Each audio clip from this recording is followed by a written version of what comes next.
بسم اللہ الرحمن الرحیم۔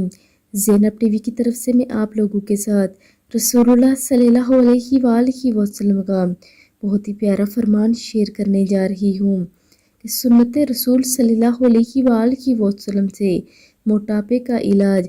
ہم آپ کو کھانا کھانے کی کچھ سنتیں بتائیں گے، اس پر عمل کر کے آپ موٹاپے سے بچ سکتے ہیں۔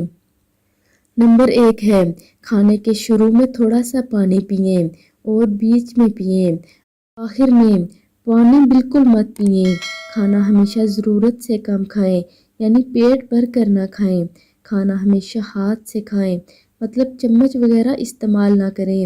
ہاتھ سے کھانے سے کھانا صحیح ہضم ہوتا ہے۔ حضرت محمد صلی اللہ علیہ وآلہ وسلم نے ارشاد فرمایا، میں ٹیک لگا کر کھانا نہیں کھاتا، اور جب بھوک لگے جب ہی کھائیں، بغیر بھوک کے کھانا نہ کھائیں۔ کھانا اچھے سے چبا کر اور آرام سے کھائیں۔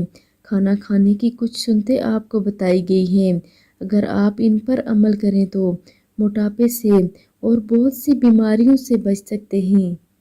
آپ سب بھی ویڈیو کو آگے لازمی شیئر کریں۔ جزاک اللہ خیر۔